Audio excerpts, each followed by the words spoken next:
इसमें पाबंदियों में छूट के दूसरे चरण में रेस्टोरेंट और बार भी खोल दिए गए। यह फैसला कोरोना मरीजों की तादाद में कमी आने के बाद लिया गया और इस फैसले के लागू होते ही कई रेस्टोरेंट और बार में कई हफ्तों बाद रौनक दिखाई दी। ऐसा लगा लोग बेसब्री से इस दिन का इंतजार कर रहे थे। यही वजह रही कि कुछ ही देर में सभी रेस्टोरेंट और बार में भीड़ जुट गई। हालांकि नियमों के तहत लोगों की संख्या फिलहाल सीमित रखी गई है ताकि ज्यादा भीड़ जमा न हो सके। These people were out of work for months and now it was finally possible for them to reopen. I couldn't wait. पाबंदियों में छूट मिलने के बाद लोगों में कोरोना के खतरे का खौफ नहीं दिखा। भीड़ भाड़ वाली जगह पर जाने के साथ ही कई लोग तो मास्क लगाना भी भूल गए। ब्रिटेन में लिवरपूल फुटबॉल क्लब के खिलाड़ियों ने एनफील्ड स्टेडियम में अमेरिका में पुलिस की ज्यादती से मारे गए अफ्रीकी मूल के जॉर्ज फ्लॉयड की मौत पर विरोध दर्ज कराया। स्टेडियम में ट्रेनिंग सेशन से पहले खिलाड़ी मैदान के बीच में एक घेरा बनाकर घुटने के बल बैठे नजर आए। जॉर्ज फ्लॉयड की मौत के बाद अमेरिका में काफी हिंसा हुई है। साथ ही दुनिया में कई जगह इस मामले पर विरोध प्रदर्शन भी किए गए हैं। केंद्रीय कैबिनेट की बैठक में किसानों को राहत देने के लिए कुछ बड़े फैसले लिए गए, जिनमें सबसे अहम एसेंशियल कमोडिटीज एक्ट में हुआ बदलाव है। देश में खाने पीने की और बेहद जरूरी चीजों की सप्लाई में कोई कमी आ गई तो कैबिनेट ने कानून में बदलाव को मंजूरी दे दी। इसके लिए बाद कोई कमी ना आए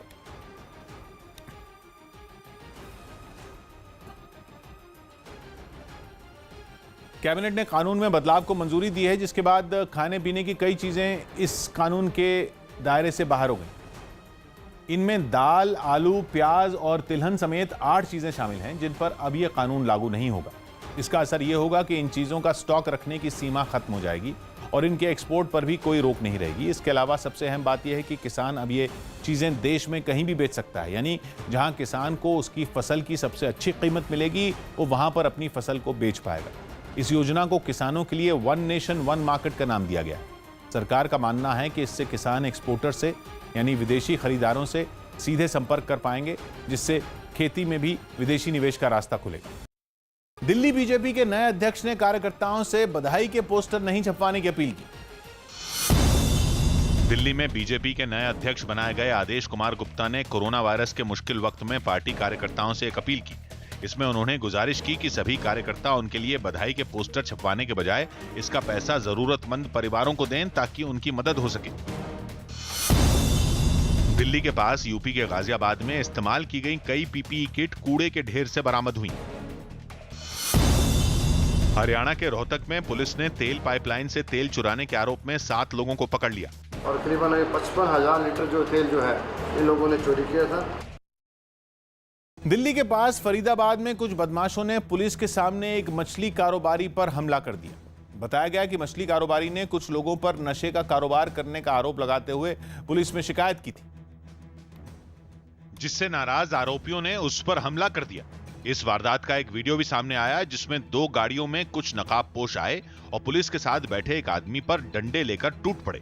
हमलावरों को देखकर पहले तो कारोबारी के पास बैठे पुलिस वाले ने उन्हें रोकने की कोशिश की, लेकिन थोड़ी ही देर बाद पुलिसकर्मी अपनी जान बचाकर वहां से भाग निकला और बदमाश कारोबारी को अपना निशाना बनाते रहे। हमलावरों से बचने के लिए कारोबारी ने अपने दफ्तर में घुसने की कोशिश की, लेकिन बदमाशों ने पीछा कर उसे दबोच लिया। इतना ही नहीं, वीडियो में दिखा कि भागते वक्त बदमाशों ने एक के बाद एक कई गोलियां चलाईं। बदमाशों के भागने के बाद हमले में घायल हुए आदमी की मदद के लिए आसपास के लोग दौड़े और उसे उठाकर अस्पताल पहुंचाया।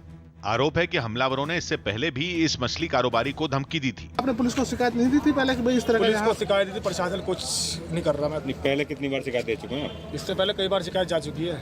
जानकारी मिलने के बाद कुछ पुलिस वाले भी अस्पताल पहुंचे और जांच में जुट गए। जल्द इसके खिलाफ कार्रवाई अरेस्ट किया जाएगा और पहले भी इसके खिलाफ मुकदमे काफी थे। दिल्ली में हाईवे पर एक चलती कार में आग लग गई। बताया जा रहा है कि शॉर्ट सर्किट की वजह से कार में ये आग लगी थी, जिसके बाद आग की भीषण लपटों ने पूरी गाड़ी को अपनी चपेट में ले लिया और उससे काला धुआं निकलने लगा। आग की वजह से निकल रहे तेज धुएं को देखते ही देखते पूरे इलाके में फैलने की तस्वीर भी सामने आई। इस दौरान वहां कुछ लोग वीडियो भी बनाते दिखे। बताया गया कि कार ड्राइवर जब तक गाड़ी से कूदा आग की चपेट में आकर झुलस गया था, जिसे वहां मौजूद लोगों ने अस्पताल पहुंचाया। गाड़ी में आग लग गई, वो बेचारा बंदा हॉपलेस हो गया, गाड़ी में कूद के कूदा है, इसमें से थोड़ा जल गया, वो 3 वगैरह जल गए, हाथ वगैरह जल गए। हालांकि जानकारी मिलने पर दमकल की गाड़ी मौके पर पहुंची और आग बुझाने में जुट गई, लेकिन आग इतनी भयानक थी कि बुझने का नाम नहीं ले रही थी। दमकल कर्मी एक और आग बुझाते तो दूसरी ओर लपटें उठने लगती। घंटों की मशक्कत के बाद आखिरकार इस आग को काबू कर लिया गया। हालांकि जब तक आग बुझाई गई पूरी गाड़ी जलकर राख हो चुकी थी। ताइवान में टेस्ला की एक इलेक्ट्रिक कार सड़क पर पलटे हुए ट्रक से टकरा गई। बताया गया कि हादसे के वक्त कार के ड्राइवर ने उसे सेल्फ ड्राइविंग मोड पर डाल रखा था, यानी गाड़ी ड्राइवर के बजाय अपने आप चल रही थी। लेकिन ट्रक को सामने देखकर भी गाड़ी नहीं रुकी और वो सीधा उससे जाकर टकरा गई। इस हादसे की तस्वीरें भी सामने आईं, जिनमें हाईवे के किनारे एक ट्रक पलटा नजर आया। इस दौरान वहां से गुजरने वाली गाड़ियां ट्रक से बचकर निकलती नजर आईं। तभी टेस्ला की एक सेल्फ ड्राइविंग कार भी वहां आती दिखी, लेकिन ट्रक को सामने देखकर भी कार नहीं रुकी और वो सीधा ट्रक के अंदर घुस गई। कार की रफ्तार इतनी तेज थी कि टक्कर के बाद ट्रक भी कई फीट आगे खिसक गया। हादसे के बाद कार का अगला हिस्सा ट्रक के अंदर घुस गया। हालांकि इस हादसे में कार में मौजूद आदमी को कोई नुकसान नहीं पहुंचा। हिमाचल प्रदेश की राजधानी शिमला में बारिश होने के बाद तापमान गिर गया। बताया गया कि मूसलाधार बारिश होने की वजह से तापमान में करीब 5 डिग्री तक की गिरावट दर्ज की गई और बारिश के साथ ओले भी गिरे। लगातार ओले गिरने की वजह से थोड़ी ही देर में पूरी सड़क सफेद नजर आने लगी और उसके बाद हुई झमाझम बारिश में कई लोग छाता लिए दिखाई दिए। इस दौरान वहां से कई गाड़ियां भी गुजरी। बताया गया कि ऐसे मौसम में गाड़ियों के फिसलने का खतरा बढ़ गया है, इसलिए लोग सावधानी बरत रहे हैं। हालांकि जहां प्रदूषण कम होने से लोग खुश हैं, तो वहीं जून के महीने में मौसम बदलने से लोग हैरान भी हैं। नेचर हमारा जो वेदर है बहुत चेंज आ रहा है। वेदर में पॉल्यूशन फ्री पूरा इन्वायरमेंट पड़ा है इस टाइम, और जो मौसम इस टाइम हमें इतना हिलस्टॉर्म देखने को नहीं मिलता। बताया गया कि ओले गिरने और बारिश की वजह से तापमान में करीब 5 डिग्री तक की गिरावट आई है। वहीं मौसम विभाग ने आने वाले दिनों में अभी और बारिश होने की चेतावनी भी जारी की है। दिल्ली से अमृतसर को जोड़ने वाले एक्सप्रेसवे को केंद्र से मंजूरी मिलने के बाद सियासी दलों में श्रेय लेने की होड़ मच गई। पंजाब के लोग लंबे समय से इसकी मांग कर रहे थे, जिसके बाद केंद्र सरकार ने दिल्ली से अमृतसर को जोड़ने वाला एक्सप्रेसवे बनाने के लिए 25,000 करोड़ रुपए जारी करने की मंजूरी दे दी। इसके लिए केंद्र सरकार की भारतमाला परियोजना के तहत ठेके दिए जाएंगे। इस एक्सप्रेसवे के बन जाने से अमृतसर से दिल्ली की दूरी घटकर आधी हो जाएगी, यानी कि अभी जो दूरी 8 घंटे में पूरी होती है वो एक्सप्रेसवे बनने के बाद केवल 4 घंटे में पूरी हो जाएगी। साथ ही इस एक्सप्रेसवे के बन जाने के बाद लोग दिल्ली से वैष्णो देवी की यात्रा करीब 6 घंटे में पूरी कर पाएंगे। इतना ही नहीं, केंद्र के प्रस्ताव के मुताबिक ये एक्सप्रेसवे अमृतसर समेत सिखों के 5 गुरुओं से जुड़े शहरों को जोड़ेगा। इस बीच प्रस्ताव को केंद्र से मंजूरी मिलते ही राजनीतिक पार्टियों ने इसका श्रेय लेना शुरू कर दिया। सुखबीर सिंह जी ते बादल जी दे यत्नां दा सदका कि उन्हां दी ਜਿਹੜੇ ਕੇਂਦਰੀ ਕੈਬਨਿਟ ਮੰਤਰੀ ਨੇ ਸ਼੍ਰੀ ਨਿਤਿਨ ਗਡਕਰੀ ਜੀ, ਉਹਨਾਂ ਨਾਲ ਉਹਨਾਂ ਦਾ ਬਹੁਤ ਜ਼ਿਆਦਾ ਪਿਆਰ ਹੈ, ਬਹੁਤ ਜ਼ਿਆਦਾ ਸਾਂਝ ਹੈ। ਬਹੁਤ ਜ਼ਿਆਦਾ 2014 ਤੋਂ ਬਾਅਦ ਜਿਹੜੇ 4 ਲੇਨ 6 ਲੇਨ ਜਾਂ ਜਿਹੜਾ ਚੌਮੁਖੀ ਵਿਕਾਸ ਜਿਹੜਾ ਰੋਡਜ਼ ਦਾ ਪੁਲਾਂ ਦਾ ਹੋਇਆ ਆ। अकाली दल भले ही एक्सप्रेसवे का श्रेय खुद ले रहा हो, लेकिन पंजाब की कांग्रेस सरकार ने साफ कर दिया कि इसका क्रेडिट किसी एक पार्टी को देना गलत है। मैं समझता हूं कि ये क्रेडिट वार नहीं होनी चाहिए, ये क्योंकि पंजाब की मांग थी, पंजाबियों की मांग थी, किसी एक सियासी पार्टी की नहीं। रेल मंत्री से कुलियों को काम करने की इजाजत देने की मांग की गई।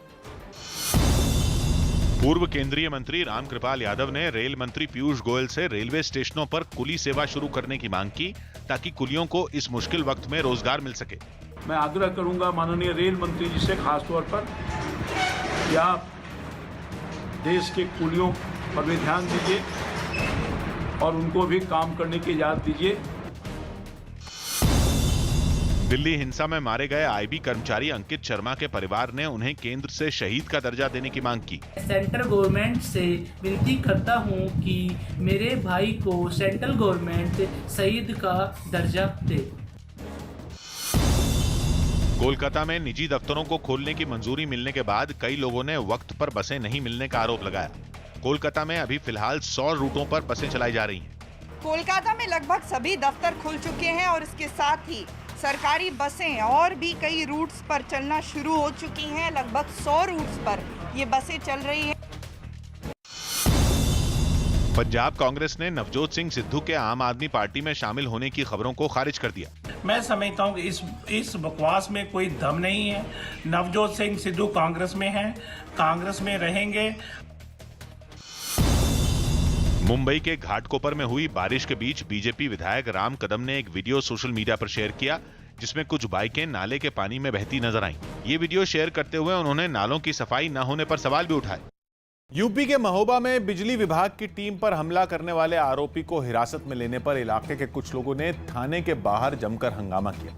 आरोप है कि इलाके में बिजली कटने से गुस्साए एक आदमी ने बिजली विभाग के कुछ कर्मचारियों से मारपीट की और उन्हें जान से मारने की कोशिश की, जिसके बाद वहां पहुंचे पुलिस वाले उसे थाने ले आए। जिसकी खबर मिलते ही इलाके के लोग आरोपी को छुड़ाने के लिए वहां पहुंच गए और पुलिस वालों पर पथराव करना शुरू कर दिया। कुछ पुलिस वालों ने भी जवाब में उन पर पत्थर फेंके तो कुछ बाउंड्री वॉल के पीछे जाकर छिप गए। बताया गया पथराव के दौरान 2 लोगों को चोटें भी आईं। जो गलत व्यक्ति हैं, इस तरह की गतिविधियों में संलिप्त हैं, उनकी गिरफ्तारी के लिए अभी टीम बनाकर रात्रि भर कार्रवाई कराई जाएगी। इससे पहले पुलिस थाने के बाहर बड़ी संख्या में जुटे लोगों ने पुलिस विभाग के खिलाफ जमकर नारेबाजी की। हंगामा बढ़ता देख थाने के बाहर पुलिस बल तैनात हो गया और इन लोगों को काफी देर तक समझाने की कोशिश भी की गई। अमेरिका के बाद ब्रिटेन में भी पुलिस हिरासत में मारे गए जॉर्ज फ्लॉयड के लिए प्रदर्शन शुरू हो गए। अफ्रीकी मूल के जॉर्ज फ्लॉयड की अमेरिका के मिनेसोटा में पुलिस हिरासत में मौत हो गई थी, जिसके बाद लंदन में भी सैकड़ों लोग सड़कों पर उतर आए और प्रदर्शन शुरू कर दिया। पोस्टर और तख्तियां लेकर पहुंचे प्रदर्शनकारी एक मैदान में इकट्ठा हो गए और जॉर्ज के लिए इंसाफ की मांग उठाई। हालांकि कोरोना वायरस से बचने के लिए प्रदर्शनकारी मास्क लगाकर पहुंचे। इतना ही नहीं, प्रदर्शन के दौरान उन्होंने एक दूसरे से जरूरी दूरी भी बनाए रखी।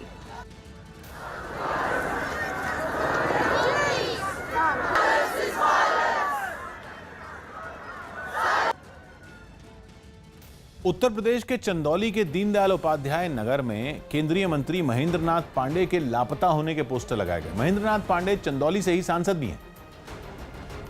ऐसे में महेंद्र नाथ पांडे पर कोरोना वायरस जैसी महामारी के मुश्किल वक्त में अपने संसदीय क्षेत्र से गायब रहने का आरोप लगाते हुए पोस्टर लगे नजर आए। इतना ही नहीं, पोस्टरों में उनको ढूंढकर लाने वाले को 5100 रुपए का इनाम देने का ऐलान भी किया गया। पोस्टर लगाने वाले ने खुद को समाजवादी पार्टी का नेता बताया और सोशल मीडिया पर एक वीडियो जारी कर महेंद्र नाथ पांडे पर आरोप लगाए। सांसद जी ठीक तो हैं, सांसद जी का स्वास्थ्य ठीक है, तो सांसद जी जनता के बीच में क्यों नहीं आ रहे हैं? पोस्टर लगाने वाले ने समाजवादी पार्टी का नेता होने का दावा किया। ऐसे में बीजेपी ने अखिलेश यादव को निशाने पर ले लिया।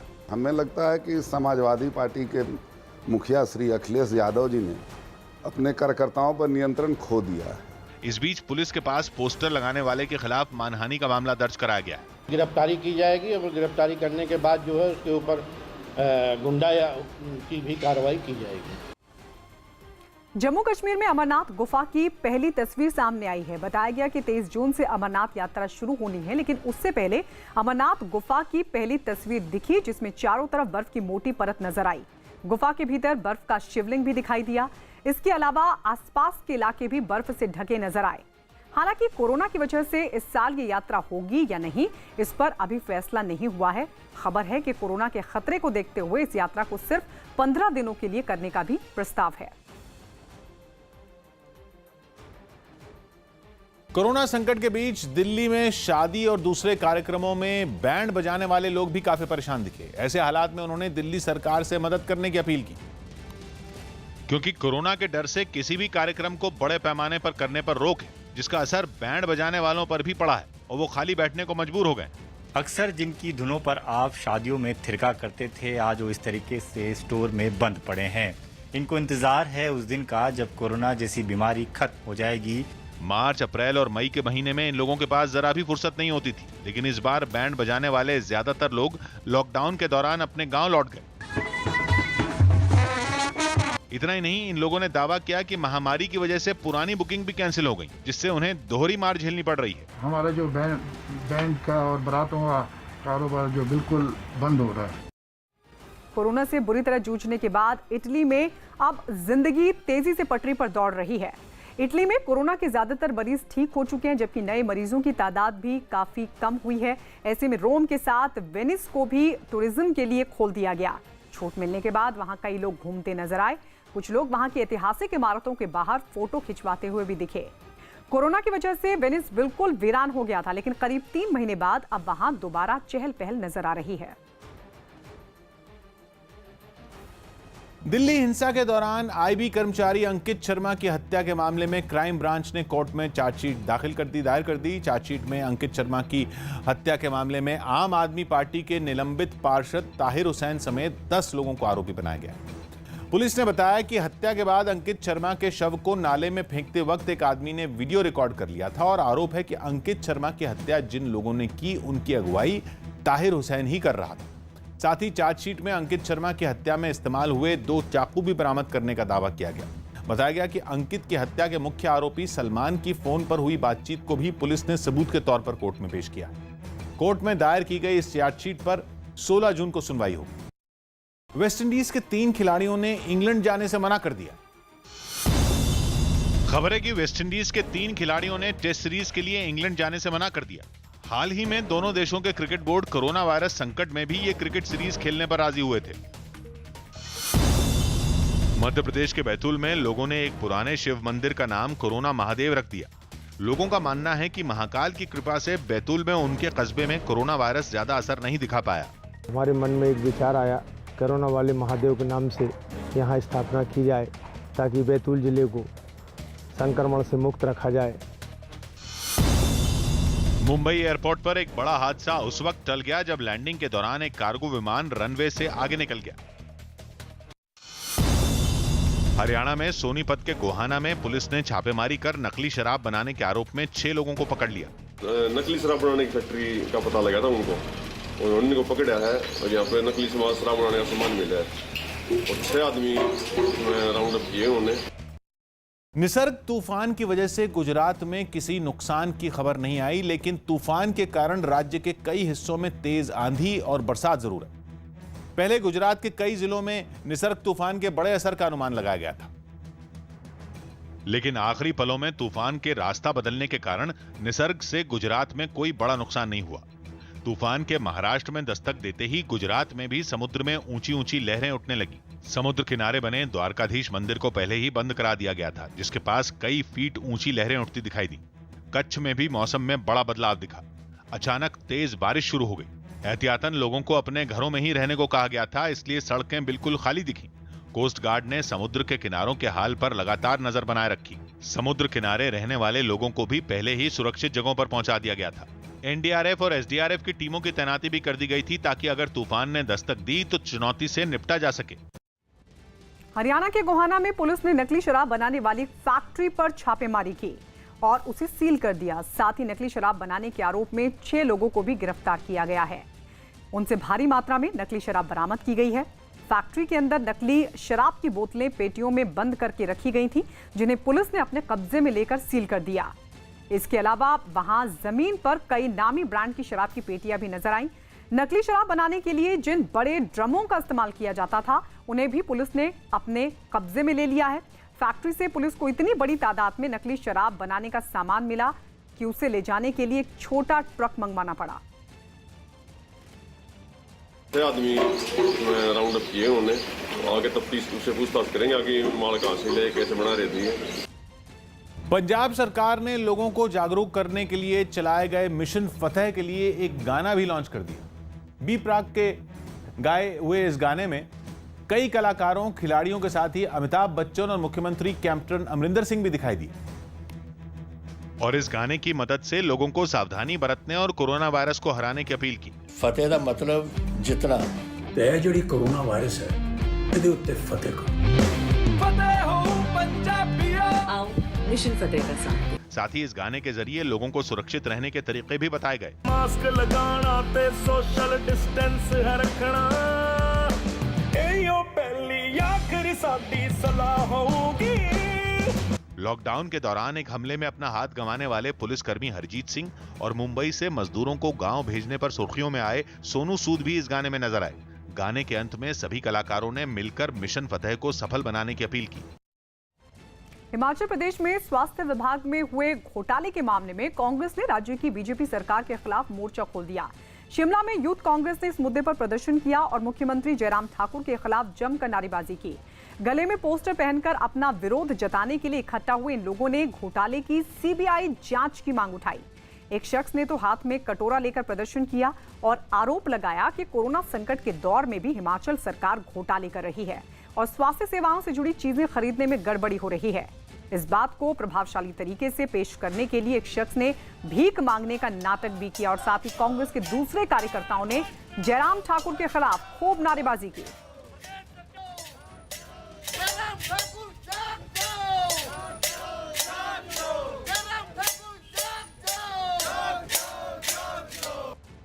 देहरादून में इंडियन इंस्टीट्यूट ऑफ पेट्रोलियम ने 7 हफ्तों के रिकॉर्ड समय में कोरोना जांच के लिए एक लैब तैयार कर ली। बताया गया इस लैब में रोजाना 100 से ज्यादा टेस्ट किए जा सकेंगे, जिसके लिए सभी तैयारियां भी पूरी कर ली गईं और सारे इंतजाम होने के बाद अधिकारियों ने इस लैब का उद्घाटन किया। इस लैब को इस तरह से बनाया गया कि आसपास काम करने वाले लोगों को कोई खतरा ना हो। इसके अंदर कोविड-19 के जो सैंपल्स हैं टेस्ट किए जाएंगे पूरी सतर्कता से। ऐसे बनाया गया कि कंटेनमेंट जोन है, इसके बाहर कोई इन्फेक्शन का रिस्क नहीं रहेगा। अधिकारियों ने बताया कि इस लैब में कोरोना के अलावा दूसरी बीमारियों के टेस्ट भी किए जा सकेंगे। एक तो कोविड में भी इसका फायदा होगा, उसके बाद जब भी अन्य जैसे वायरल एपिडेमिक्स वगैरह होते हैं, डेंगू होता है, तो हर तरह के उसमें टेस्टिंग हमारी स्टेट की बढ़ जाएगी इससे। कोरोना से बुरी तरह जूझ रहे ब्राजील में लॉकडाउन में छूट मिलते ही बड़ी संख्या में लोग समंदर किनारे घूमने पहुंच गए। ब्राजील में कोरोना के 5.5 लाख से ज्यादा मरीज हैं और इस लिहाज से वो दुनिया में दूसरे नंबर पर है। लेकिन इसके बावजूद वहां के प्रशासन ने रियो डी जेनेरो को खोलने का फैसला किया। ढील मिलने के बाद वहां बड़ी संख्या में लोग समंदर के किनारे घूमने पहुंच गए। सामने आई तस्वीरों में कई लोग लहरों के बीच मस्ती करते दिखे, जबकि कई लोग कसरत करते नजर आए। छूट मिलने के बाद वहां दुकानों और रेस्टोरेंट को भी खोल दिया गया। बंगाल के दुर्गापुर में एक मंदिर में लोगों की भीड़ जुट गई। हालांकि मंदिर में एक बार में 10 से ज्यादा लोगों को जाने की इजाजत नहीं है, लेकिन मंदिर पहुंचे लोगों ने नियमों का पालन नहीं किया। और अनलॉक 1 में मंदिर खोलने की छूट मिलने के बाद वहां दर्शन करने वालों की लंबी कतार लग गई। इस दौरान लोग सोशल डिस्टेंसिंग के नियमों की धज्जियां उड़ाते नजर आए। इतना ही नहीं, वहां मौजूद कुछ ही लोग मास्क लगाए दिखे तो ज्यादातर लोगों ने बिना मास्क के ही दर्शन किए। मंदिर में पूजा करने बुजुर्ग और बच्चे भी आए थे, जिन्होंने बिल्कुल सावधानी नहीं बरती। हालांकि सरकार की ओर से जारी दिशा निर्देशों में बताया गया था कि मंदिर के अंदर एक बार में 10 से ज्यादा लोगों को जाने की इजाजत नहीं, लेकिन फिर भी कोरोना के इस मुश्किल वक्त में भीड़ लगाकर लोग खतरा मोल ले रहे हैं। आम आदमी पार्टी ने दिल्ली के आरएमएल अस्पताल में कोरोना की जांच के तरीके पर सवाल उठाए। आम आदमी पार्टी के राघव चड्ढा ने दावा किया कि अस्पताल ने 30 लोगों को कोरोना पॉजिटिव बताया, जबकि दिल्ली सरकार की जांच में 30 में 12 मरीजों की रिपोर्ट नेगेटिव निकली। गलत जानकारी देने के आरोप में आम आदमी पार्टी ने आरएमएल अस्पताल पर कार्रवाई की मांग भी उठाई। राम मनोहर लोहिया अस्पताल में जो टेस्ट किए गए, जांच किए गए, उसके कुछ सैंपल उठाकर दिल्ली सरकार द्वारा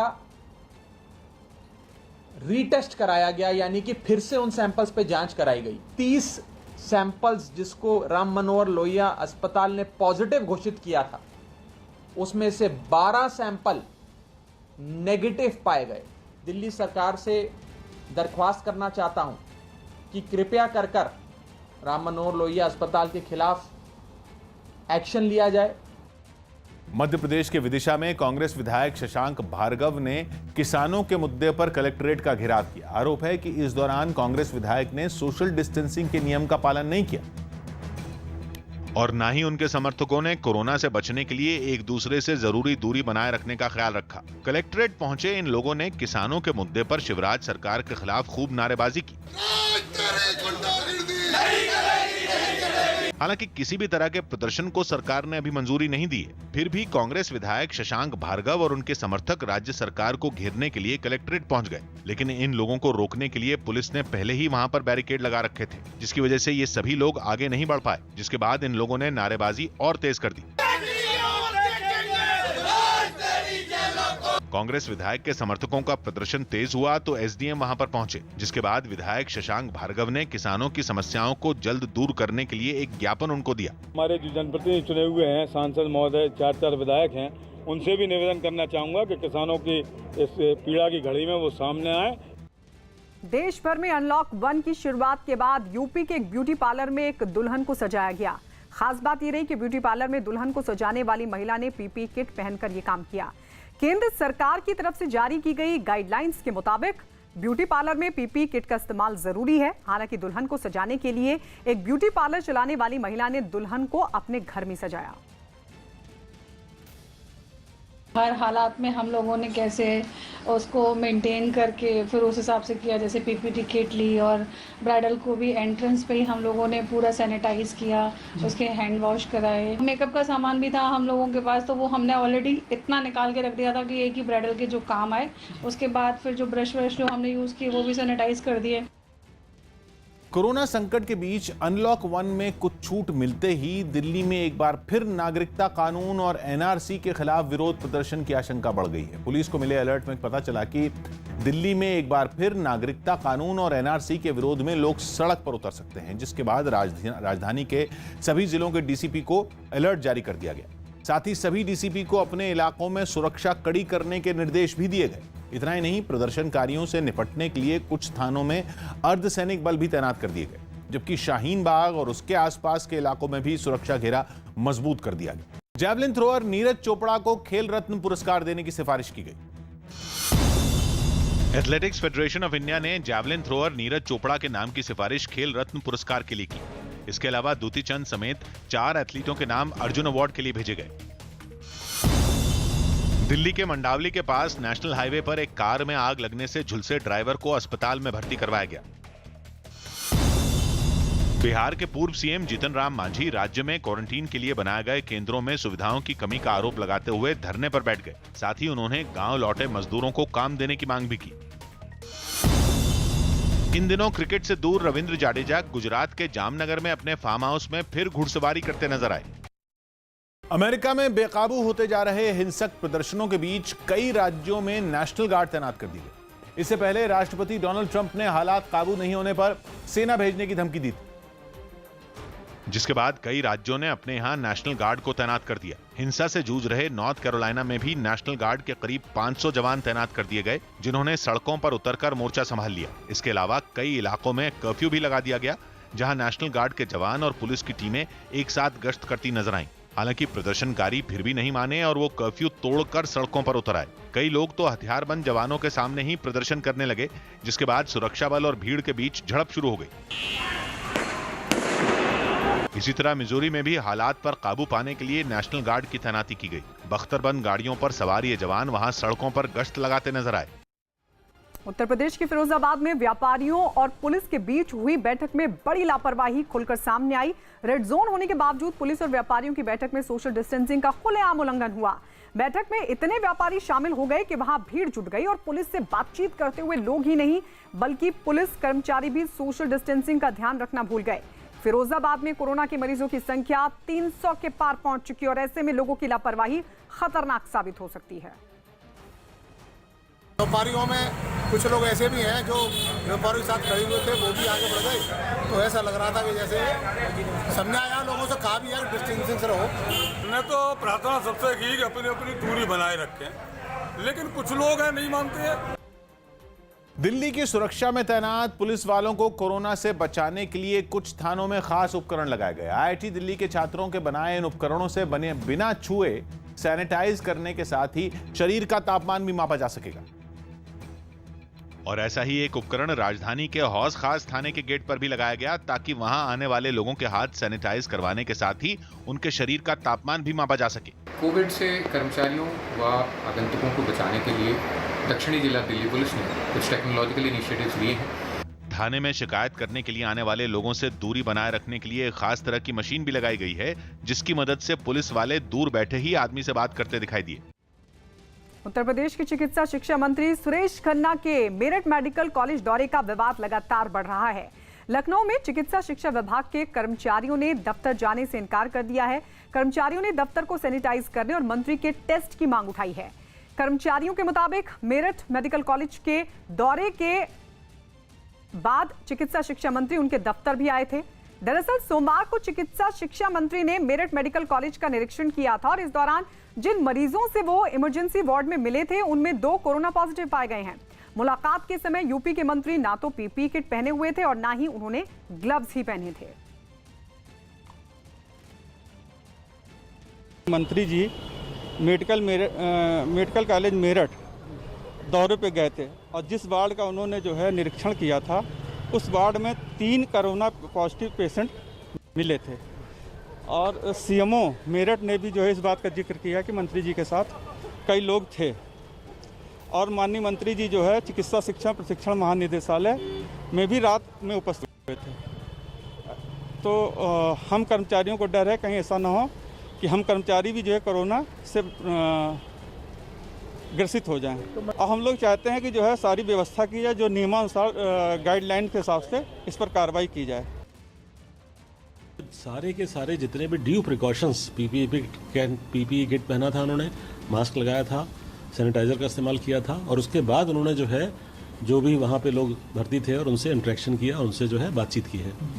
तो मेरी नज़र में उन्होंने कोई भी बिना प्रिकॉशन के काम नहीं किया है। उनको संक्रमण का ऐसे कोई खतरा समझ में नहीं आता है। सारे कमरों को, सारे फर्नीचर को, हर चीज़ को पूरा सैनिटाइज कराया है। और यहाँ पे जब एंट्री होती है तो थर्मल स्कैनिंग है और सैनिटाइज़र रखा हुआ है और ऑन डिमांड मास्क की कोई दिक्कत नहीं है। सबको हमने मास्क प्रोवाइड किए हुए हैं। बिहार के मधेपुरा में एक अस्पताल पर बदइंतजामी का आरोप लगाकर कई कोरोना मरीज बाहर निकल गए। आरोप है कि मरीजों के भर्ती होने के 13 घंटे बाद खराब खाना दिया गया और अस्पताल की इसी लापरवाही से भड़के कोरोना मरीज अपना सामान लेकर अस्पताल से बाहर निकल गए।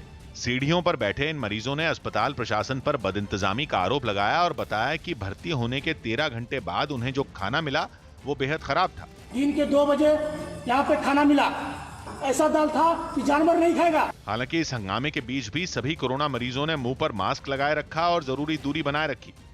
बताया गया कि अस्पताल में 60 कोरोना मरीजों को भर्ती करवाया गया था, जिन्होंने अस्पताल प्रशासन के बुरे बर्ताव की वजह से गांव वापस जाने की जिद ठान ली। वो सब बोल रहे थे कि हम लोग को यहाँ से भेज दीजिए, हम लोग यहाँ नहीं रहेंगे, क्योंकि यहाँ कोई पर्याप्त सुविधा उपलब्ध यहाँ मेडिकल प्रशासन के द्वारा नहीं किया जाता है। हालांकि काफी देर तक समझाने के बाद उन्हें वार्ड में भेज दिया गया। वहीं इस मामले में अस्पताल प्रशासन ने चुप्पी साध ली। रिजर्व बैंक ने सुप्रीम कोर्ट में हलफनामा दाखिल कर बताया कि लॉकडाउन के दौरान बैंक के लोन का ब्याज किसी सूरत में माफ नहीं हो सकता और इसे सिर्फ टाला जा सकता है। आरबीआई ने दलील दी कि ब्याज माफ करने से बैंक दिवालिया हो जाएंगे। एक याचिका में मांग की गई थी कि लॉकडाउन की वजह से लोगों और उद्योगों की हालत खराब है और ऐसे में लोन पर दिए जाने वाले ब्याज को कुछ महीनों के लिए माफ कर देना चाहिए, जिस पर आरबीआई ने अपना जवाब दाखिल किया। गुजरात के दहेज में केमिकल फैक्ट्री में धमाके के बाद लगी आग में कई लोग झुलस गए। बताया गया कि फैक्ट्री में मौजूद एक टैंक में धमाका होते ही आग फैल गई और अंदर काम कर रहे कई कर्मचारी उसमें बुरी तरह झुलस गए। कई लोग जान बचाकर बाहर निकल भी आए। इन्हीं में एक कर्मचारी जैसे तैसे बाहर निकलकर तो आया, लेकिन उसकी हालत ऐसी दिखी कि वो सही तरीके से खड़ा भी नहीं हो पा रहा था। आग से उसके बाल झुलसे दिखाई दिए और कपड़े जगह जगह से फटे दिखे। उसे इस हालत में देखकर वहां अफरा तफरी मच गई। एम्बुलेंस लाओ यार, मर जाएगा आदमी यार तुम लोग। बाहर मौजूद लोगों ने इस लड़के से अंदर का हाल जानने की भी कोशिश की। कितने आदमी अभी अंदर? कितना आदमी टोटल है तेरा? ये आग इतनी भीषण थी कि दूर से ही फैक्ट्री से उठता धुआं नजर आया, जो कुछ ही देर में पूरे इलाके में फैलता चला गया। देश के सबसे बड़े नगर निगम बीएमसी के दावों की पोल खोलने के लिए बीजेपी के विधायक राम कदम ने एक वीडियो ट्विटर पर साझा किया। विधायक ने इस वीडियो के जरिए पहली बारिश के बाद मुंबई के घाटकोपर इलाके में बिगड़ते हालात को दिखाने की कोशिश की। इस वीडियो में साफ दिखा कि नाले का पानी रिहायशी इलाकों तक जा पहुंचा, जो लोगों के घरों के सामने बनी सड़क पर तेज रफ्तार से बह रहा था। कई लोग ये सब कुछ घरों से बाहर निकलकर देखते हुए भी नजर आए। नदी की तरह बह रहे नाले के इस पानी में एक मोटरसाइकिल भी बहने लगी। बीजेपी विधायक ने ट्वीट में यह भी लिखा कि बीएमसी के दावे एक दिन में फेल हो गए।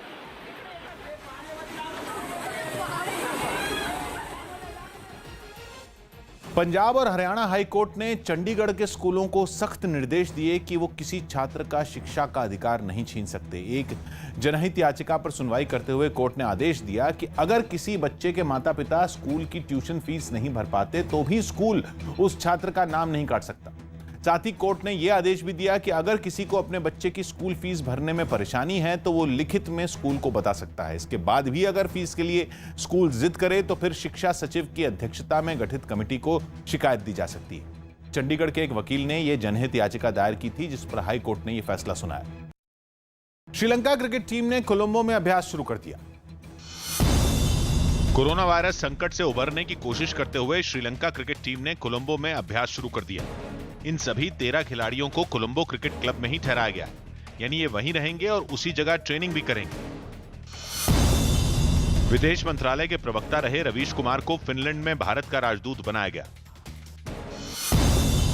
तमिलनाडु के पूर्व सीएम एम करुणानिधि की 97वीं जयंती पर डीएमके अध्यक्ष और उनके बेटे एमके स्टालिन ने उन्हें चेन्नई में श्रद्धांजलि दी।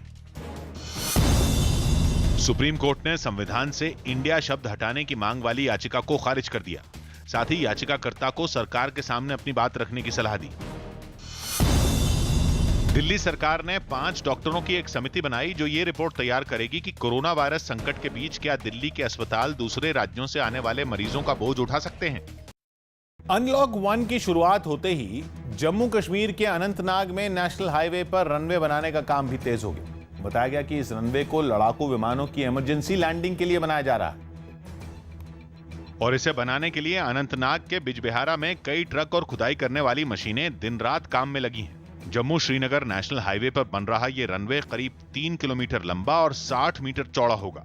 भारतीय वायुसेना इस रनवे के काम को जल्द पूरा करना चाहती है और इसके लिए उस कंपनी को भी निर्देश दिए गए जिसके पास रनवे बनाने का ठेका है। हमें आदेश मिले है कि जल्द से जल्द हमें ये काम पूरा करना है और हम इस काम को पूरा करने के लिए दिन रात लगे हुए हैं। बताया गया कि लड़ाकू विमानों की इमरजेंसी लैंडिंग के लिए बनाए जा रहे इस रनवे का इस्तेमाल युद्ध के हालात में भी किया जा सकेगा।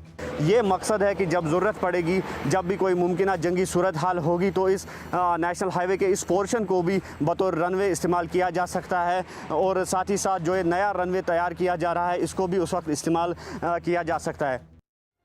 नोएडा में बीती रात 3 अलग अलग इलाकों में पुलिस और बदमाशों के बीच मुठभेड़ हुई। इस मुठभेड़ में 3 बदमाश धर दबोचे गए। इन बदमाशों पर चोरी, लूट और फिरौती मांगने जैसे केस चल रहे थे। मुठभेड़ में तीनों बदमाशों को गोली लगी और इनको अस्पताल में भर्ती करवाया गया है। बदमाशों के पास से हथियार और बाइक भी बरामद हुई है। नोएडा के सेक्टर 16 में हुई मुठभेड़ में चोरी के आरोपी के पास से एक बाइक और कारतूस बरामद किए गए। पुलिस के मुताबिक बदमाश की कई मामलों में तलाश चल रही थी। आसपास के पूरे एनसीआर के रीजन में वाहन चोरी का एक बहुत बड़ा गिरोह चलाता था। इसके ऊपर लगभग 14-15 मुकदमे हैं और भी पूछताछ की जा रही है। इसके गैंग्स में और कौन कौन लोग हैं और इसकी बातों से ही पता चल रहा था और इसका क्रिमिनल हिस्ट्री वगैरह हम लोग अभी पता कर रहे हैं। और ये बेसिकली एक बाइक चोरी हुई थी, उस बाइक चोरी को लेकर के ये भाग रहा था। पूछताछ में पता चला ये बाइक चोरी की है और अभी यहाँ ये जो चोरी की बाइक थी वो बरामद हुई है और उसी के साथ इसके पास जो तमंचा जिससे फायर कर रहा था वो इसके पोजीशन से रिकवर हुआ। वहीं नोएडा के सेक्टर 112 के पास हुई मुठभेड़ में एक 25,000 का इनामी बदमाश गिरफ्तार किया गया। आगरा के रहने वाले इस बदमाश पर फिरौती मांगने समेत 43 मामले दर्ज बताए जा रहे हैं। ग्रेटर नोएडा में हुई मुठभेड़ में एक बदमाश गिरफ्तार कर लिया गया जबकि दूसरा बदमाश भागने में कामयाब रहा। इसमें एक बदमाश के पैर में गोली लगी है, एक बदमाश फरार है। अभी काउंटिंग की गई है, काउंटिंग जारी भी है। यह बदमाश शहजाद नाम का बदमाश है जो मुडाली थाना मेरठ का रहने वाला है, दादरी में रहता है। ये हाफिजपुर जनपद हापुड़ से लूट में वांटेड था। वहाँ इसके गिरोह ने सरिया वगैरह लूटा था, उसमें वांटेड है। अमेरिका में जारी बवाल को शांत करने के लिए पुलिस अब प्रदर्शनकारियों से माफी मांगकर उन्हें समझाने की कोशिश कर रही है। मिनेसोटा में अफ्रीकी मूल के जॉर्ज फ्लॉयड की पुलिस हिरासत में मौत हो गई, जिसके बाद पूरे अमेरिका में हिंसक प्रदर्शनों का दौर शुरू हो गया। हालात संभालने के लिए पुलिस ने पहले तो सख्ती का सहारा लिया, लेकिन बात नहीं बनने पर पुलिस ने प्रदर्शनकारियों से माफी मांगकर उन्हें शांत करने की कोशिश की। लॉस एंजलिस में प्रदर्शनकारियों से निपटने के लिए तैनात पुलिस वाले उनके सामने घुटने टेक कर बैठ गए। पुलिस ने लोगों से माफी मांगी और तोड़फोड़ न करने की अपील की। This is our city, so we got to make sure that we take care of our city. Because we destroy our city, what do we have left? इसी तरह मिनेसोटा में नेशनल गार्ड का एक senior अफसर प्रदर्शनकारियों से माफी मांगता नजर आया। Listen, Minnesota, I'm sorry for the loss of George Floyd. All right, my heart hurts as a human being.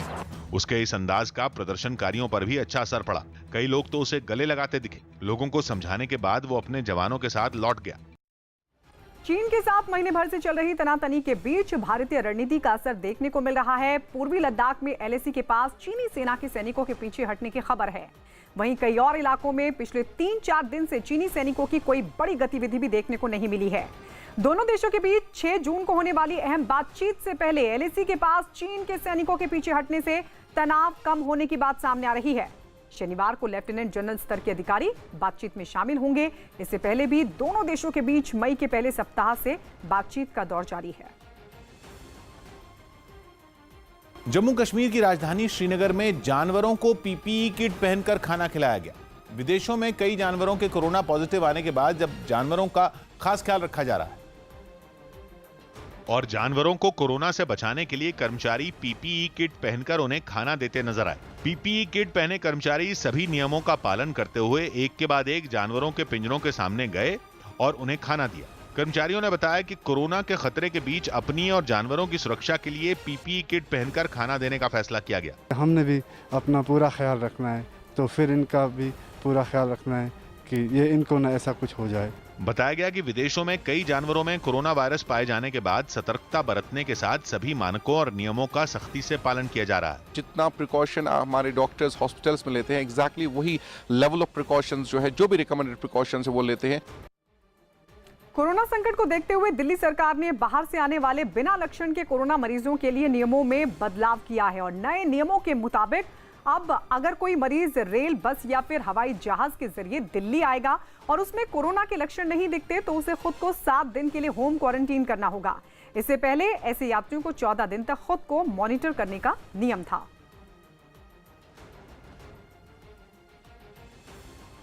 Kerala के मल्लपुरम में बुरी तरह से जख्मी एक गर्भवती हथनी की मौत हो गई। आरोप है कि खाने की तलाश में भटक रही इस हथनी को किसी ने पटाखों से भरा एक अनानास खिला दिया, जिसकी वजह से वो बुरी तरह घायल हो गई और दर्द से राहत पाने के लिए कई दिन तक लगातार नदी में ही खड़ी रही। वन विभाग के अधिकारियों को जब इस घायल हथनी के बारे में जानकारी मिली तो उन्होंने उसे नदी से बाहर निकालने की कोशिश भी की, लेकिन उनकी कोई कोशिश कामयाब नहीं हुई और हथनी ने पानी में ही दम तोड़ दिया। I cannot confirm as of now, but we have to have an investigation. Yeah. We will have to have further probe, possibly from the plantations or from the other areas. हथनी की मौत के बाद वन विभाग के कर्मचारी उसके शव को बाहर निकालने में जुटे दिखे। कुछ कर्मचारी हाथी पर सवार होकर नदी में उतरे और हथनी के शव को रस्सी से बांधकर बाहर निकाला। गर्भवती हथनी की मौत पर बीजेपी सांसद मेनका गांधी ने भी नाराजगी जताई और आरोपियों के खिलाफ सख्त कार्रवाई की मांग की। No, it's not an incident, it's a murder. They should sack the chief wildlife warden. They should now arrest everybody in Malappuram who they suspect. Bihar के मुख्यमंत्री नीतीश कुमार ने कोरोना संकट पर जनता के नाम संदेश जारी किया। मुख्यमंत्री ने इस महामारी में प्रदेश के लोगों को हर संभव मदद का भरोसा दिया। 5 लाख से भी ज्यादा लोग अभी क्वारंटाइन सेंटर में हैं और जो लोगों को भी आकर के रखना है उसको रखा जाएगा। हम लोगों का दायित्व तो है लोगों की सेवा करना, तो जो भी सरकार की तरफ से जो जरूरी कदम उठाना है हम सब वो लोग करते रहेंगे। वहीं विपक्ष ने कोरोना के मुद्दे पर नीतीश सरकार को घेरा और मुख्यमंत्री के संदेश को बिहार में होने वाले चुनाव से जोड़ दिया। ये सब अब उनका चुनावी चहल पहल है और ये उसी की शुरुआत है। सबसे ज्यादा कोई फेल रहा है चीफ मिनिस्टर तो नीतीश कुमार रहे।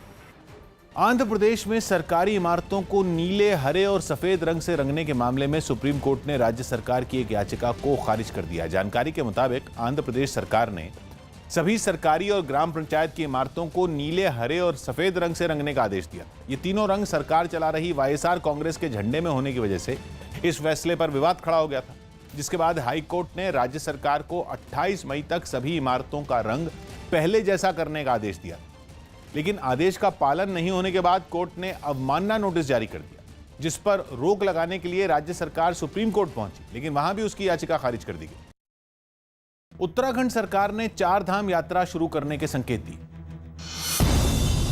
उत्तराखंड के मंत्री धन सिंह रावत ने राज्य में सब ठीक रहने पर 8 जून से 4 धाम यात्रा शुरू करने के संकेत दिए। अनुमान यह है कि पूरे देश में जो गाइडलाइन आई है भारत सरकार से कि 8 तारीख के बाद सभी धार्मिक स्थल खोलने की बात है। प्रधानमंत्री मोदी और ऑस्ट्रेलिया के प्रधानमंत्री स्कॉट मॉरिसन कुछ ही घंटों में वीडियो कॉन्फ्रेंसिंग के जरिए बातचीत करेंगे। इस मुलाकात में कोरोना वायरस संकट समेत कई मुद्दों पर बात होगी। दिल्ली सरकार के खिलाफ हाईकोर्ट में एक याचिका दाखिल की गई और कोरोना वायरस के लिए बनाए गए केंद्र के दिशा निर्देशों का पालन नहीं करने का आरोप लगाया गया। याचिका में कहा गया कि कई अस्पतालों में कोरोना वायरस के मरीजों की अलग गेट से एंट्री और बाहर निकलने के नियमों का पालन नहीं हो रहा है। कोर्ट ने इस याचिका पर केजरीवाल सरकार को जल्द फैसला लेने के निर्देश दिए। फॉर्मूला 1 के आयोजकों ने साफ किया कि अगर कोई ड्राइवर कोरोना वायरस पॉजिटिव पाया जाता है तो भी F1 रेस रद्द नहीं होगी। आयोजकों के मुताबिक हर 2 दिन बाद खिलाड़ियों के टेस्ट किए जाएंगे। कोरोना वायरस संकट के बीच ऑस्ट्रिया में जुलाई से फिर इस रेस की शुरुआत होगी। फ्रांस की राजधानी पेरिस में पुलिस के खिलाफ प्रदर्शन हिंसक हो गया। 2016 में अफ्रीकी मूल के एक नागरिक की पुलिस हिरासत में वहां मौत हुई थी। उसके खिलाफ सैकड़ों लोग एक इलाके में जमा हुए। तभी प्रदर्शनकारियों ने एक जगह आग लगा दी, जिससे पूरा इलाका धुएं से भर गया। आग इतनी भीषण थी कि उसकी लपटें कई फीट ऊपर उठ रही थीं और उसके धुएं से प्रदर्शनकारी भी परेशान दिखाई दिए। थोड़ी देर के लिए वहां अफरा तफरी का माहौल बन गया, जिसके बाद पुलिस और दमकल के कर्मचारी वहां पहुंच गए। एक तरफ आग बुझाने की कोशिश शुरू हुई तो दूसरी तरफ प्रदर्शनकारियों को हटाने के लिए पुलिस ने कमर कस ली। लेकिन जब प्रदर्शनकारी फिर भी नहीं हटे तो पुलिस ने उन पर आंसू गैस के कई गोले दाग दिए। हालांकि इसके बावजूद हंगामा शांत नहीं हुआ। कुछ प्रदर्शनकारी पुलिस पर पथराव करते दिखाई दिए। इससे पहले लोग 2016 में हुई घटना के साथ ही अमेरिका में जॉर्ज फ्लॉयड की मौत पर भी प्रदर्शन करते नजर आए। कुछ प्रदर्शनकारियों ने घुटनों के बल बैठकर भी अपना विरोध जताया।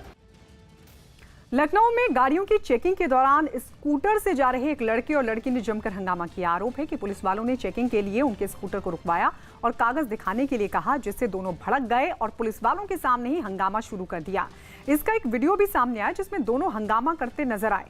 हंगामे के दौरान वहां लोगों की भीड़ भी जुट गई। पुलिस वालों ने हालांकि दोनों को समझाने की कोशिश की, लेकिन दोनों काफी देर तक यूं ही हंगामा करते रहे।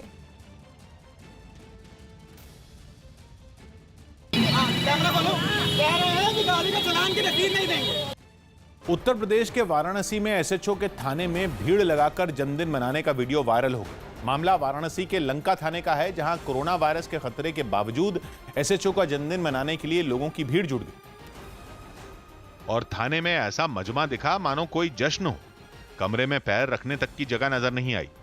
इतने लोगों की भीड़ के बीच जब कैमरा आगे पहुंचा तो लंका थाने के एसएचओ भारत भूषण तिवारी लोगों से घिरे नजर आए। लोगों के बीच 2 गज की दूरी तो दूर, किसी का मुंह तक ढका नहीं दिखा। हालांकि एसएचओ ने मास्क तो लगाया था, लेकिन बाद में उन्होंने भी केक काटते वक्त मुंह से मास्क हटा दिया। एसएचओ के थाने में जन्मदिन मनाने का वीडियो सामने आने के बाद उनको नोटिस भेजा गया है। लिखित में उनको नोटिस दिया गया है कि मास्क स्टिकर उसको 3 दिन के अंदर उपलब्ध कराएं। स्पेन में एक तेज रफ्तार ट्रेन के कार से टकराने से कार के ड्राइवर और ट्रेन के इंजीनियर की मौत हो गई।